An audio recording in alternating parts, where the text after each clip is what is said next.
다음에 경종 1년에 왕세제로 삼아요. 영조를 왕세제로 이제 책봉을 해놓는데 그게 왜 그러냐 하면은 그때 당시에 그 겸재 스승 형제 중에 큰 형이었던 김창집이 영의정이에요. 그리고 이건명이 좌의정이고, 그리고 이 조태채가 우의정, 이렇게 되니까 완전 노론 내각 속에서 진행이 된 일이에요.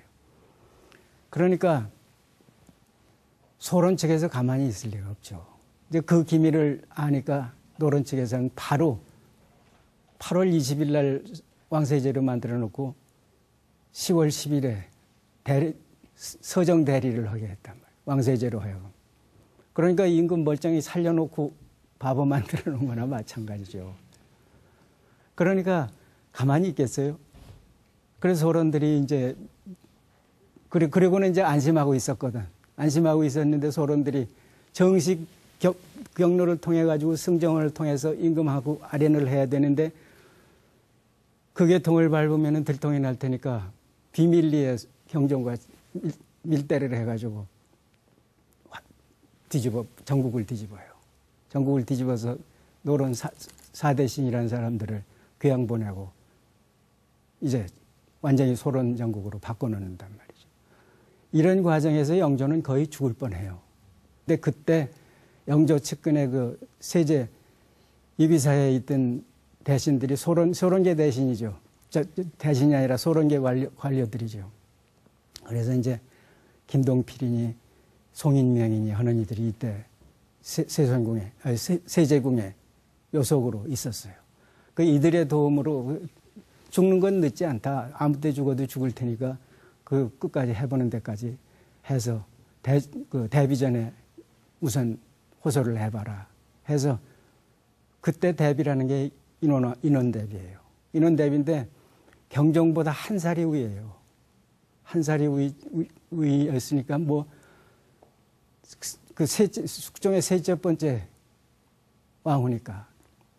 그래서 대전으로 이제 영조보다는 7살이 위고 영조가 이제 새벽같이 대비전으로 가니까 왕대비가 마침 그 세수를 하고 있어서 머리를 쪽지니까 쪽진 머리를 다시 단정하려면 이거 다 풀어야 되잖아요. 머리를 풀고 미처 추스리지 못하고 이렇게 잡고 있는 사이에 급히 가가지고 호소를 하니까 왕대비가 머리에 비녀를 꽂을 새도 없이 한쪽 손으로 붙잡고 대전으로 가자고 해서 쫓아갔다는 거예요. 쫓아가가지고 삼종혈명은 그 효종, 숙종, 경종 효종, 현종, 숙종 이렇게 삼종의 혈맥은 대전하고 세제밖에 없는데 이게 무슨 소리냐. 그래서 세제를 모해하려고 그런다는 이야기가 있으니 당정중지하라고 그러니까 경종도 어쩔 도리가 없어서 그 모해하려는 세력들을 제거해서 겨우 영조가 살아났다는 거예요. 그런데 영조가 왜 이 지경으로 몰리냐 하면은 영조 생모가 숙빈 최 씨라는 거 여러분들 다 아시죠. 그런데 숙빈 최 씨의 그 친정은 참 한미한 집안이란 말이에요.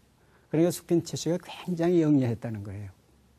그래서 영조를 낳고 나서는 영빈 김 씨 기억하시는지 모르겠어요. 그 김창집 형제들의 그 당질녀라고 했던 영빈 김 씨한테 양자를 줬어요. 이건 뭐 있을 수 없는 일이죠. 궁정에서 후궁이 왕자를 소생하면 이건 왕비 자식이지 후궁끼리 뭐 누구 양자 주고 할 형편이 아닌데 그 법도에 그런 게 없는데도 입으로 부탁을 한 거죠. 그래서 양모로 모시라 하고 해서 특별한 관계를 맺어준 거예요. 그러니까 김창집 일가에서는 외손자나 마찬가지죠. 양의 손자니까 적극 보호해서 왕위에 올리려고 할 수밖에 없죠. 그래서 신임사화가 그래 이때 이제 이게 신축년에 일어난 일인데 신축년에 일어나서 신축년 말에 일어나 가지고 이민년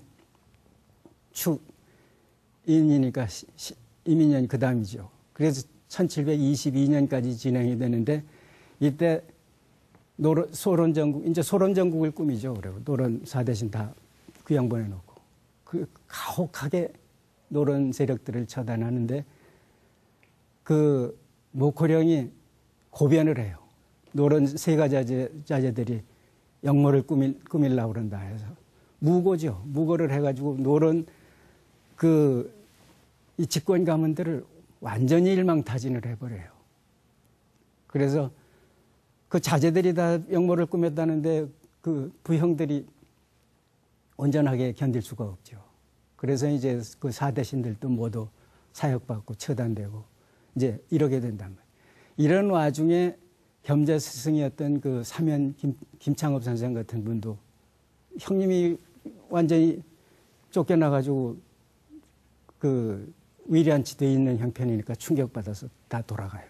그래서 3월 21일 날 이민년 3월 21일 날 돌아가는데 이때 겸재는 그해 그 신축년 정월달에 하양현감으로 내려가 있으니까 서울에서 진행되는 이런 정치 회오리 바람을 직접 부딪히지는 않죠. 부딪히지는 않게 돼서 서울에 있었으면은 겸재도 온전치 못했을 텐데 이 신임사화를 피해 간단 말이죠.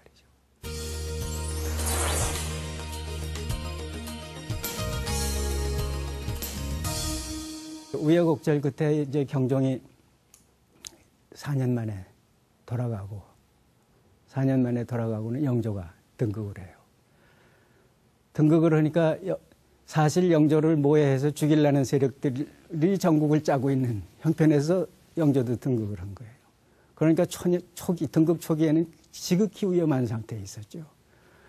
그러니까 영조가 이제 정신을 차리기 시작을 해가지고 우회숙부에 해당하는 이현왕후의 오라버니 민진원을 귀양가에 있는 민진원을 풀어가지고 이조판사를 시켜요. 이조판사를 시켜야 쫓고 영입해 드리고 하죠. 그래서 노론전국을 이제 꾸미게 된단 말이에요.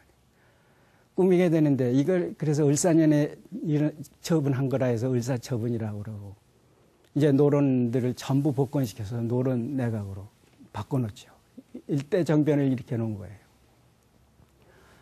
그런데 이 을사처분을 내려서 이제 노론을 전부 정계에 복귀시켜 놓고 나니까 소론과 남인 계열들이 불복하는 거예요. 인정을 하지 않는 거지.